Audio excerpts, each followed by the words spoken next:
अस्सलाम वालेकुम और मैं आपका मेज़बान अज़हर ख़ान न्याज़ी और मेरे साथ आज मौजूद हैं पाकिस्तान अंडर 19 के प्लेयर सैफ अली गोरी साहब। आए उनसे बात करते हैं और उनसे पूछते हैं कि किस तरह उन्होंने पाकिस्तान टीम अंडर 19 में आकर किस तरह स्ट्रगलर किया और डोमेस्टिक क्रिकेट तक गए। तो आए उनसे बात करते हैं। अस्सलाम वालेकुम। वालेकुम सलाम। सैफ अली भाई, सबसे पहले तो आप मुझे ये बताएं कि जब पाकिस्तान अंडर 19 टीम में आप सेलेक्ट हुए हैं तो उस टाइम आपकी क्या फ़ीलिंग थी? बहुत अच्छी फीलिंग थी क्योंकि प्राउड है मुल्क को रिप्रेजेंट करना और अल्लाह ने मौका दिया तो बहुत अच्छा फ़ील किया था उस वक़्त और परफॉर्म भी किया था। अल्लाह का शुक्र है और अच्छा खेला तो फ़ील बहुत अच्छे किया। अच्छा, जिस तरह आप अंडर 19 में आपने परफॉर्म किया, उसके बाद आप रीजन खेले, डोमेस्टिक खेले और कराची वाइट की टीम में भी आए, तो आपने काफ़ी इंटरनेशनल प्लेयरों के साथ ड्रेसिंग रूम शेयर किया, तो उस बारे में आप हमें कुछ बताना चाहें तो?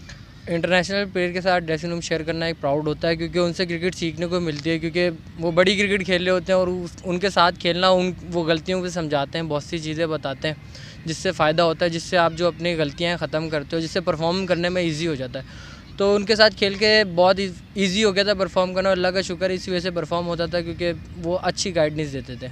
अच्छा, जब आप कराची वाइट की टीम में थे, डोमेस्टिक में थे, तो कौन से ऐसे प्लेयर था जिससे आपको ज़्यादा सीखने को मिला, जो आपके बिल्कुल साथ रहा, हर छोटी छोटी बात आपको बताता रहा कि ये बेहतर है, तो वो कौन से ऐसे प्लेयर थे?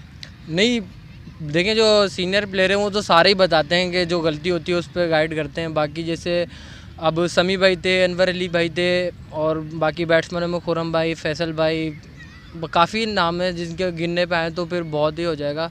तो सब जब गलती करोगे तो समझाएंगे और उसके अलावा भी फास्ट बॉलिंग में समी भाई, अनवर भाई ये हमेशा गाइड करते रहते हैं। इनको पता होता था कि क्या बैट्समैन क्या गलती कर रहा है। फिर कोचिंग स्टाफ भी हेल्प आउट करता था। तो मतलब सारे अच्छे लोग थे कराची में जिनके साथ खेला हूँ, बहुत मज़ा आया उनके साथ खेल के।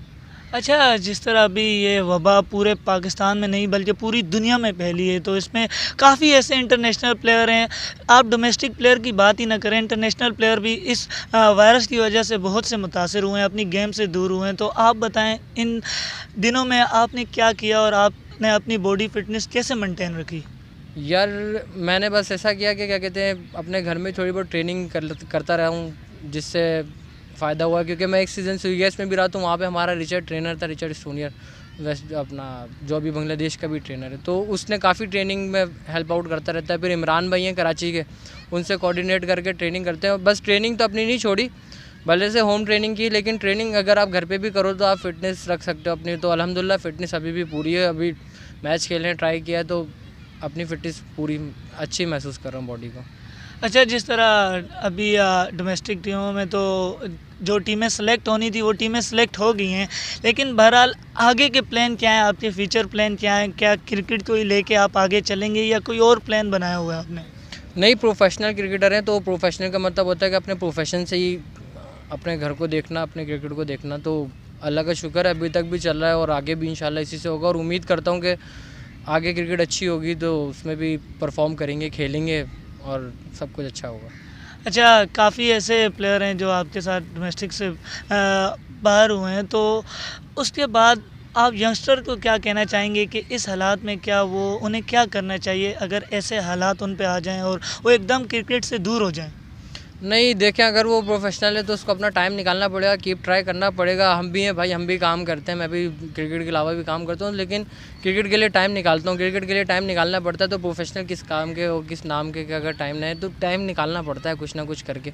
2 से 3-4 घंटे कहीं ना कहीं निकालने पड़ते हैं अपने लिए, अपनी बॉडी के लिए। तो उसी से आप प्रोफेशनल रहते हो। यंगस्टर को यही कहूँगा कि भाई ट्राई करते रहो, आज नहीं तो कल इंशाल्लाह अल्लाह देर से देता है लेकिन अच्छा ही देता है, तो अपने आप पे मेहनत करते रहो। अच्छा, हमारे व्यूवर्स को कोई ऐसा मैसेज, अच्छा सा मैसेज आप पहुंचा दें कि क्या आगे के फ्यूचर प्लान में, मतलब कोई एक अच्छा मैसेज आप हमें, हमारे व्यूज़र को बता दें। अच्छा मैसेज तो बस यही है कि भाई अपने आप को सबका ख्याल रखो, अपना ख्याल रखो और कोशिश करो क्या क्या कहते हैं यार अपने आप को टाइम दो। इस वबा में भी लोग अपने आप को ज़्यादा बीमार इसलिए हो रहे हैं कि अपने आप को टाइम नहीं देते। तो थोड़ी बहुत फिटनेस का ख्याल रखो ताकि जो आपकी बॉडी इनटेक है वो अच्छी रहे और जिससे आप फिट रहो। तो जैसा कि आपने सैफ अली गौरी भाई की बात सुनी है और इन्होंने कहा है कि आप हिम्मत ना हारें, भले किसी भी टूर्नामेंट या किसी भी लीग से आप बाहर हो जाएं या आगे लेवल पे ही आके एकदम आप बाहर हो जाएं, तो आपने हिम्मत नहीं हारनी। तो इसी तरह आप मेहनत करते रहें जिस तरह सैफ भाई ने मेहनत की है, तो आपको इंशाल्लाह वो रब की ज़ात है जो आगे लेके जाएगी। तो हमारे AK स्पोर्ट्स न्यूज़ को सब्सक्राइब करना ना भूलें और अच्छी अच्छी वीडियोज़ के साथ आपको आगे भी मिलेंगे। तो दुआ में याद रखें और हमें इजाज़त दें। पाकिस्तान जिंदा।